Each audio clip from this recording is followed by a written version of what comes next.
Hello, everybody, and welcome back to the Data Playbook. We've been through a couple Saturday games at this point, so if you need that information, go ahead and look at the channel for those videos. But otherwise, we're going to walk through the Sunday games now, and there's no other major updates, so let's just get right into it. Starting off our Sunday playoff games, you have Buffalo going to Jacksonville, with Buffalo just barely favored on the money line, with a spread of 1.5 and a total line of 51.5. These are their season totals, and then they'll switch it over their averages now. And that compares to their rankings. So let's look at Buffalo with a scoring rank of 5, a passing rank of 13, and then a rushing rank of 1. Defensively, they have an allowed scoring rank of 12, allowed passing rank of 1, and allowed rushing rank of 28. For Jacksonville, they have a scoring rank of 6, a passing rank of 11, and a rushing rank of 20. They also have an allowed scoring rank of 8, allowed passing rank of 19, and then an allowed rushing rank of 1. Moving into your skill player data, and starting with our quarterbacks, you have Josh Allen and Trevor Lawrence. I won't go through the fantasy numbers, but here we have their season totals, and then the season averages, and their week-by-week breakdowns if you need that. And then for turnovers, you have Josh Allen with 10 interceptions and 1 fumble lost to 2 sacks, as well as 2 additional rushing fumbles. For Trevor Lawrence, you have 12 interceptions this season, with 2 fumbles lost to sacks and 1 additional rushing fumble. For the rushing game, you have Josh Allen at 21.1% of the rushing carry share and 21.6% of the rushing yard share. And then for Trevor Lawrence, you have him at 18.3% of the rushing carry share and about 19.2% of the rushing yard share. So that means that both quarterbacks have fairly larger impacts on the rushing game than most quarterbacks typically do at this point. For your running backs, you have James Cook and Travis Etienne, with Cook's season totals here and Travis Etienne's here, and then their season totals as well as their breakdowns. And for their turnovers, you have James Cook with 3 rushing fumbles this season and no turnovers given up by Etienne. For their shares, you have Cook at 58.4% of the carry share and 60.6% of the rushing yard share, with that next largest portion actually going to Josh Allen. And with Etienne, you have 58% of the carry share and about 59.3% of the rushing yard share, with the next largest portion also being about Trevor Lawrence or the backup Tutin. For the receivers, you have Khalil Shakir and Brian Thomas, again with their totals here, and now the seasonal averages if you need them, and the weekly breakdowns. For turnovers, the only one comes from Shakir with 1 receiving fumble this season. For their share, you have Shakir with 20% of the target share and about 18.3% of the receiving yard share, and then you have Thomas with about 16.5% of the target share and about 70% of the receiving yard share. For your number 2 receivers, you have Brandon Cooks and Jacoby Myers, once again with their totals, and now the averages, and the week-by-week breakdown, and the only turnover comes from Myers with 1 receiving fumble. For their team share, you have Cooks at 7.6% of the target share and about 7% of the receiving yard share. And then you have Myers at 20% of the target share and 20.2% of the receiving yard share, making him the most productive receiver on the team. And then finally, with your tight ends, you have Dalton Kincaid and Brenton Strange. And with no turnovers, I'll go right to the charts, where you have Kincaid at 10.3% of the target share and about 14.5% of the receiving yard share.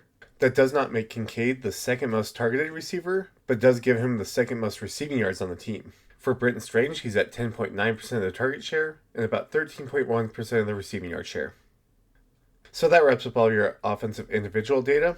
Just looking at these rankings head to head, I think one of the most interesting rankings is that you have Buffalo at the number 1 rushing rank going against the number 1 allowed rushing rank, meaning that Jacksonville is the best at stopping the rush. So that will be really interesting to see who actually wins that one. And vice versa, you have an allowed rushing rank of 28 versus a rushing rank of 20 on Jacksonville. So Jacksonville kind of holds the advantage here in the rushing game. Interestingly enough, though, in passing, you have an allowed passing rank of 1 on Buffalo, so they're the best team in the league at stopping the pass, going against a passing rank of 11. And then also you have their passing rank of 13 going against 19. So just based on the numbers, Buffalo actually has an advantage in the passing game. But it always comes down to scoring, so you have a scoring rank of 5 against an allowed scoring rank of 8. And then Buffalo's allowed scoring rank of 12 against Jacksonville's scoring rank of 6. This kind of indicates to me that Jacksonville holds slightly an advantage in this game, but it's really, really close.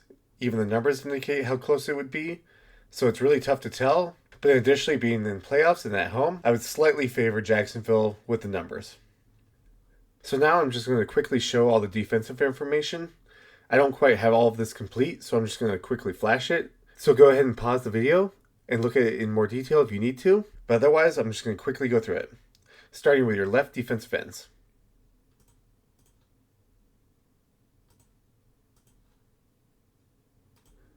These are the left defensive tackles.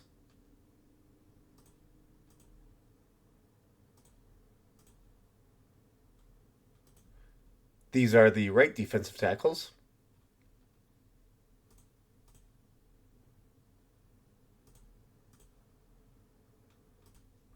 And then here's your right defensive ends.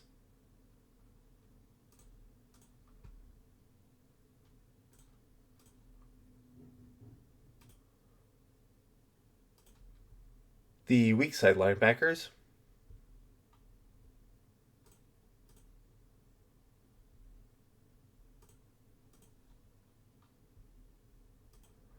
The middle linebackers.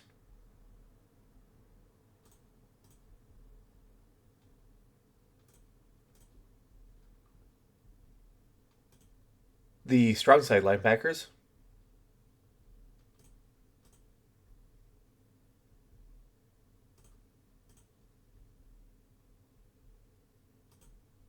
The left side cornerbacks.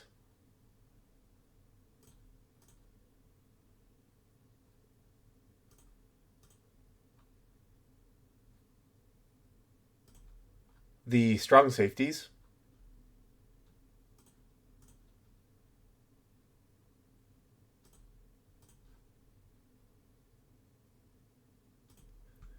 And then your free safeties.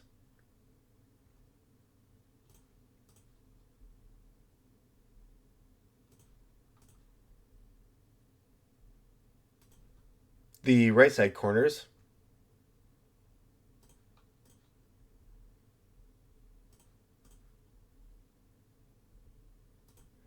And then the nickelbacks.